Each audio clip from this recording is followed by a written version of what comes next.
ನಮಸ್ತೆ, ಅಕ್ಷತಾಕೆ ಯೂಟ್ಯೂಬ್ ಚಾನೆಲ್ಗೆ ಸ್ವಾಗತ. ಇವತ್ತು ನನ್ನ ಕೈಯಲ್ಲಿರೋದೇನು ನೋಡಿ, ಇದು ಹಲಸಿನಕಾಯಿ ಬೇಳೆ. ಇವತ್ತು ಹಲಸಿನಕಾಯಿ ಬೇಳೆ ಮತ್ತು ಮಂಗಳೂರು ಸೌತೆಕಾಯಿ ಹಾಕಿ ನಾನು ಸಾಂಬಾರು ಮಾಡ್ತಾ ಇದ್ದೇನೆ.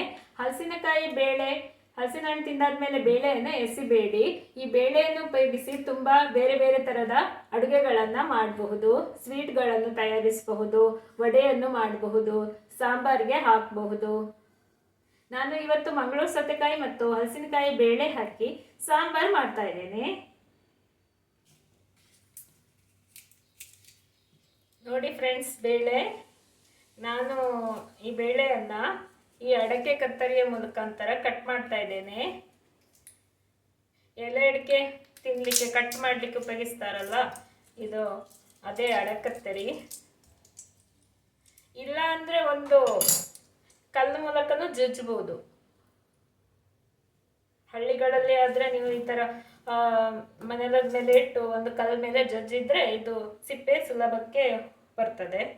ನಾನು ಇಲ್ಲಿ ಅಡಕತ್ತಿರಿಯಲ್ಲಿ ಕಟ್ ಮಾಡ್ತಾ ಇದ್ದೇನೆ. ಲಾಸ್ಟ್ ವೀಕ್ ನಾವು ತಿಂದ ಹಲಸಿನ ಹಣ್ಣಿನ ಬೇಳೆ ಈ ಥರ ಒಂದು ಕಟ್ ಮಾಡಿದರೆ ಮತ್ತೆ ನನಗೆ ಸುಲಿಲಿಕ್ಕೆ ಸುಲಭ ಆಗ್ತದೆ. ಅದಕ್ಕೆ ಕಟ್ ಮಾಡಿ ಹಾಕ್ತಾ ಇದ್ದೇನೆ.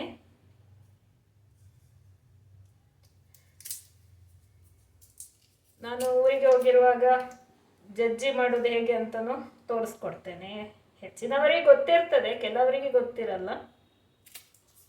ಹಳ್ಳಿ ಮೇಲೆ ಆದರೆ ಕಲ್ ಮೇಲೆ ಹಾಕಿ ಹೀಗೆ ಗುದ್ದಬಹುದು.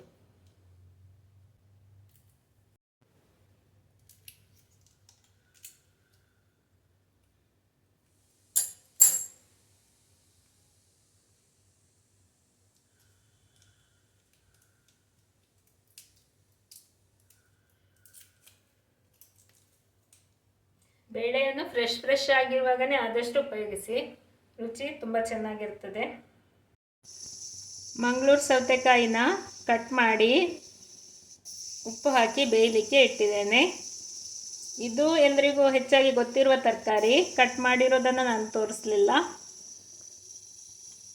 ನೀಟಾಗಿ ಕಟ್ ಮಾಡಿ, ಕಹಿ ಇದ್ದರೆ ಸ್ವಲ್ಪ ನೀರಲ್ಲಿ ಹಾಕಿ ತೆಗೆದು ಆಮೇಲೆ ಬೇಯಲಿಕ್ಕೆ ಇಡಬೇಕು. ಕಹಿ ಇಲ್ಲ ಅಂದರೆ ಡೈರೆಕ್ಟಾಗಿ ಇಡಬಹುದು. ತಿರುಳು ಚೆನ್ನಾಗಿ ತೆಗಿಬೇಕು, ಆಗ ಕಹಿ ಅಂಶ ಬರುವುದಿಲ್ಲ. ನಾನು ತೆಗೆದುಕೊಂಡ ಸೌತೆಕಾಯಿ ಕಹಿ ಇರಲಿಲ್ಲ. ಕಟ್ ಮಾಡಿ ಬೇಯಲಿಕ್ಕೆ ಇಟ್ಟಿದ್ದೇನೆ, ಉಪ್ಪು ಹಾಕಿದ್ದೇನೆ. ಬೇಳೆ ಕುಕ್ಕರಲ್ಲಿ ಬೇಯ್ತಾ ಇದೆ. ಒಂದು ವಿಸಿಲ್ ಬಂದಮೇಲೆ ಸಿಮ್ ಮಾಡಿ 2ರಿಂದ 3 ನಿಮಿಷ ಇಟ್ಟರೆ ಸಾಕು, ಬೇಗ ಬೇಯ್ತದೆ. ಸೌತೆಕಾಯಿ ಬೇಯ್ತಾ ಇದೆ. ಸಾಂಬಾರಿಗೆ ಹುರ್ಕೊಳ್ಳೋಣ. ಸಾಂಬಾರಿಗೆ 2 ಸ್ಪೂನ್ನಷ್ಟು ಉದ್ದಿನಬೇಳೆ, 2 ಸ್ಪೂನ್ನಷ್ಟು ಕೊತ್ತಂಬರಿ ಬೀಜ, 1 ಸ್ಪೂನ್ ಜೀರಿಗೆ, 3 ಕೆಂಪು ಮೆಣಸು, 4 ಕಾಳು ಮೆಂತೆ, ಇಷ್ಟು ನಾನು ಹಾಕಿರೋದು. ಉದ್ದಿನಬೇಳೆ ಮತ್ತು ಕೊತ್ತಂಬರಿ ಬೀಜ ಹಾಕಿ ಆಯಿತು. ಈಗ ಜೀರಿಗೆ ಹಾಕ್ಕೊಂಡೆ. ಇನ್ನು ಇದನ್ನು ಚೆನ್ನಾಗಿ ಫ್ರೈ ಮಾಡ್ಕೊಳ್ಬೇಕು. ಪರಿಮಳ ಬರೋವರೆಗೆ ಫ್ರೈ ಮಾಡ್ಕೊಳ್ಬೇಕು. ಇದು ಸ್ವಲ್ಪ ಆದಾಗ ಮೆಂತೆ ಮತ್ತು ಕೆಂಪು ಮೆಣಸನ್ನು ಹಾಕ್ಕೊಳ್ಳೋದು. ಮೆಂತೆ ಬೇಗ ಫ್ರೈ ಆಗ್ತದೆ. ಈಗ ಮೆಂತೆಯನ್ನು ಹಾಕ್ಕೊಳ್ತಾ ಇದ್ದೇನೆ. ಇನ್ನು ಮೆಣಸನ್ನು ಹಾಕ್ಕೊಳ್ತೇನೆ. ನೀವು ನಿಮ್ಮ ಖಾರಕ್ಕೆ ಬೇಕಾದಷ್ಟು ಮೆಣಸನ್ನು ಹಾಕ್ಕೊಳ್ಳಿ. ಒಳ್ಳೆ ಚೆನ್ನಾಗಿ ಪರಿಮಳ ಬಂದಾಗ ಆಫ್ ಮಾಡ್ಕೊಳ್ಬಹುದು.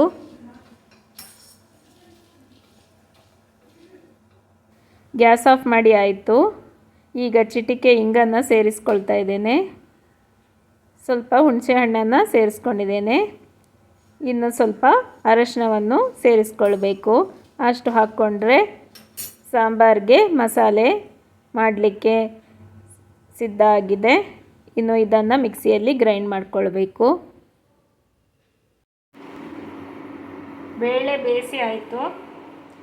ಬೇಯಿಸುವಾಗ ಸ್ವಲ್ಪ ಎಣ್ಣೆಯನ್ನು ಹಾಕ್ಕೊಳ್ಬೇಕು. ಇದರಿಂದ ಮೇಣ ಏನಾದರೂ ಇದ್ದರೆ ಪಾತ್ರೆಗೆ ಅಂಟೋದಿಲ್ಲ. ಈಗ ಮಸಾಲೆ ರುಬ್ಕೊಳ್ತಾ ಇದ್ದೇನೆ. ಮೊದಲಿಗೆ ಇದನ್ನು ಪುಡಿ ಮಾಡಿಕೊಳ್ಬೇಕು. ಇವತ್ತು ನಾನು ತೆಂಗಿನಕಾಯಿ ಬಳಸ್ತಾ ಇಲ್ಲ. ತೆಂಗಿನಕಾಯಿ ಹಾಕದೆ ಸಾಂಬಾರು ಮಾಡ್ತಾಯಿದ್ದೇನೆ. ನೀವು ಹೇಗೆ ತೊಗರಿಬೇಳೆ ಹಾಕಿ ಸಾಂಬಾರು ಮಾಡ್ತೀರಾ ಅದೇ ಥರ ತೊಗರಿಬೇಳೆ ಹಾಕದೆ ಹಲಸಿನಕಾಯಿ ಬೇಳೆ ಹಾಕಿ ಸಾಂಬಾರು ಮಾಡ್ತಾ ಇರೋದು. ನೈಸ್ ಪುಡಿ ಆಗಲಿಲ್ಲ. ಇನ್ನೊಮ್ಮೆ ಪುಡಿ ಮಾಡಿ ತರ್ತೀನಿ. ಆಮೇಲೆ ಸ್ವಲ್ಪ ನೀರು ಹಾಕಿ ಗಟ್ಟಿಯಾಗಿ ರುಬ್ಕೊಳ್ಳುವಂಥದ್ದು. ನೋಡಿ ಫ್ರೆಂಡ್ಸ್, ಈಗ ಪುಡಿಯಾಗಿದೆ. ಇನ್ನು ಸ್ವಲ್ಪ ನೀರು ಹಾಕಿ ರುಬ್ಕೊಳ್ತೇನೆ. ನೋಡಿ ಫ್ರೆಂಡ್ಸ್, ಸಾಂಬಾರಿಗೆ ಮಸಾಲ ರುಬ್ಬಿ ಆಯಿತು. ಇವತ್ತು ನಾನು ಸಾಂಬಾರಿಗೆ ತೆಂಗಿನಕಾಯಿ ಹಾಕ್ತಾ ಇಲ್ಲ. ತೆಂಗಿನಕಾಯಿ ಹಾಕಿನೂ ಮಾಡಬಹುದು. ಇವತ್ತು ನಾನು ತೆಂಗಿನಕಾಯಿ ಹಾಕದೆ ಮಾಡಿ ತೋರಿಸ್ತಾ ಇದ್ದೇನೆ. ಕೆಲವರಿಗೆ ತೆಂಗಿನಕಾಯಿ ಇಷ್ಟ ಆಗೋದಿಲ್ಲ. ತೆಂಗಿನಕಾಯಿ ಇಷ್ಟ ಆಗದವರು ಕೂಡ ಈ ಸಾಂಬಾರನ್ನು ಮಾಡಬಹುದು. ಬೇಳೆಯ ಬದಲಿಗೆ, ಬೇಳೆ ಅಂದರೆ ಕಡಲೆಬೇಳೆ, ತೊಗರಿಬೇಳೆಯ ಬದಲಿಗೆ ಹಲಸಿನಕಾಯಿ ಬೇಳೆಯನ್ನು ಹಾಕಿ ಸಾಂಬಾರು ಮಾಡುವಂಥದ್ದು.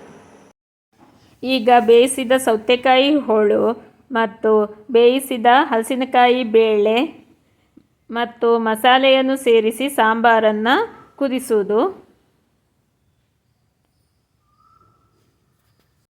ವಿಡಿಯೋವನ್ನು ಗಮನವಿಟ್ಟು ನೋಡಿ, ಆಗ ನಿಮಗೆ ಹೇಗೆ ಮಾಡಬೇಕು ಅಂತ ಕರೆಕ್ಟಾಗಿ ಗೊತ್ತಾಗ್ತದೆ. ಸ್ಕಿಪ್ ಮಾಡಬೇಡಿ, ವಿಡಿಯೋವನ್ನು ಪೂರ್ತಿಯಾಗಿ ನೋಡಿ. ನಾನು ಸೌತೆಕಾಯಿ ಬೇಯಿಸುವಾಗನೇ ಉಪ್ಪು ಹಾಕಿಕೊಂಡಿದ್ದೆ. ಉಪ್ಪು ಸರಿ ಇದೆ. ಉಪ್ಪು ಕಮ್ಮಿ ಇದ್ದರೆ ಉಪ್ಪನ್ನು ಹಾಕ್ಕೊಳ್ಬೇಕು. ಇನ್ನು ಚೆನ್ನಾಗಿ ಕುದಿಸಬೇಕು. ಈಗ ಇದಕ್ಕೆ ಕರಿಬೇವಿನ ಸೊಪ್ಪು ಮತ್ತು ಬೆಲ್ಲವನ್ನು ಸೇರಿಸ್ಕೊಳ್ಬೇಕು. ನೀವು ನಿಮ್ಮ ರುಚಿಗೆ ತಕ್ಕಷ್ಟು ಸ್ವಲ್ಪ ಬೆಲ್ಲವನ್ನು ಹಾಕ್ಕೊಳ್ಬಹುದು. ಬೇಕಿದ್ದರೆ ಬೆಲ್ಲವನ್ನು ಹಾಕ್ಕೊಳ್ಬಹುದು, ಇಷ್ಟ ಇಲ್ಲ ಅಂದರೆ ಬೆಲ್ಲವನ್ನು ಸ್ಕಿಪ್ ಮಾಡಬಹುದು. ನಾನು ಸ್ವಲ್ಪ ಬೆಲ್ಲವನ್ನು ಹಾಕ್ಕೊಳ್ತಾ ಇದ್ದೇನೆ. 2 ಸ್ಪೂನ್ನಷ್ಟು ಬೆಲ್ಲವನ್ನು ಹಾಕಿಕೊಂಡಿದ್ದೇನೆ. ನೀವು ನಿಮ್ಮ ರುಚಿಗೆ ಹೇಗೆ ಬೇಕೋ ಹಾಗೆ ಹಾಕಿಕೊಳ್ಳಿ. ಇನ್ನು ಒಂದು ಕುದಿ ಬಂದಾಗ ಗ್ಯಾಸನ್ನು ಆಫ್ ಮಾಡಿಕೊಳ್ಬಹುದು. ಮತ್ತು ಒಗ್ಗರಣೆಯನ್ನು ಹಾಕ್ಕೊಳ್ಬೇಕು. ಸಾಂಬಾರು ಕುದೀತಾ ಇದೆ ನೋಡಿ. ಇದು ತಣ್ಣದಾಗ ಸ್ವಲ್ಪ ಗಟ್ಟಿಯಾಗ್ತದೆ. ಈಗ ಒಗ್ಗರಣೆ ಪಾತ್ರೆ ಇಟ್ಟು ಒಗ್ಗರಣೆ ಹಾಕ್ಕೊಳ್ತಿದ್ದೀನಿ. ಪಾತ್ರೆ ಇಟ್ಟಿದ್ದೇನೆ, ಗ್ಯಾಸ್ ಆನ್ ಮಾಡಿಕೊಂಡೆ. 2 ಸ್ಪೂನ್ನಷ್ಟು ಎಣ್ಣೆಯನ್ನು ಹಾಕ್ಕೊಳ್ಬೇಕು. ಒಗ್ಗರಣೆಗೆ ಸಾಸಿವೆ ಮತ್ತು ಕೆಂಪು ಮೆಣಸು ಇವತ್ತು ನಾನು ಉಪಯೋಗಿಸ್ತಾ ಇರೋದು. ನಾನು ಕರಿಬೇವಿನ ಸೊಪ್ಪನ್ನು ಮೊದಲೇ ಹಾಕ್ಕೊಂಡಿದ್ದೆ ಸಾಂಬಾರಿಗೆ ಕುದಿಯುವಾಗನೇ, ಹಾಗೆ ಒಗ್ಗರಣೆಗೆ ಹಾಕ್ಕೊಳ್ತಾ ಇಲ್ಲ. ನೀವು ಬೇಕಿದ್ದರೆ ಹಾಕ್ಕೊಳ್ಬೋದು. ಇಂಗನ್ನು ಸಾಂಬಾರು ರುಬ್ಬುವಾಗನೇ ಮಸಾಲೆ ಪದಾರ್ಥ ಹುರಿದು ಆದಮೇಲೆ ಆಫ್ ಮಾಡಿದ ಮೇಲೆ ಇಂಗನ್ನು ಹಾಕ್ಕೊಂಡಿದ್ದೇನೆ. ಹಾಗೆ ಒಗ್ಗರಣೆಗೆ ಇಂಗನ್ನು ಕೂಡ ಹಾಕ್ಕೊಳ್ತಾ ಇಲ್ಲ. ಸಾಸಿವೆ ಮತ್ತು ಕೆಂಪು ಮೆಣಸಿನ ಒಗ್ಗರಣೆ ಇವತ್ತಿನ ಸಾಂಬಾರಿಗೆ. ಸಾಂಬಾರು ಬಹಳ ಚೆನ್ನಾಗಿ ಬಂದಿದೆ, ಒಳ್ಳೆ ಪರಿಮಳ ಬರ್ತಾ ಇದೆ. ನಿಮಗೂ ಕಾಣ್ತಾ ಇದೆ ಅಲ್ಲ ಕುದಿದ ಸಾಂಬಾರು. ನೋಡಿದಾಗ ಅನ್ನಕ್ಕೆ ಬಹಳ ರುಚಿಯಾದ ಸಾಂಬಾರಿದು. ಸ್ವಲ್ಪ ತುಪ್ಪ ಹಾಕಿ ಈ ಸಾಂಬಾರು ಹಾಕಿ ಅನ್ನ ಬಾಯಿಗೆ ಇಡ್ತಾ ಇದ್ದರೆ ಒಳ್ಳೆ ಚೆನ್ನಾಗಿರ್ತದೆ.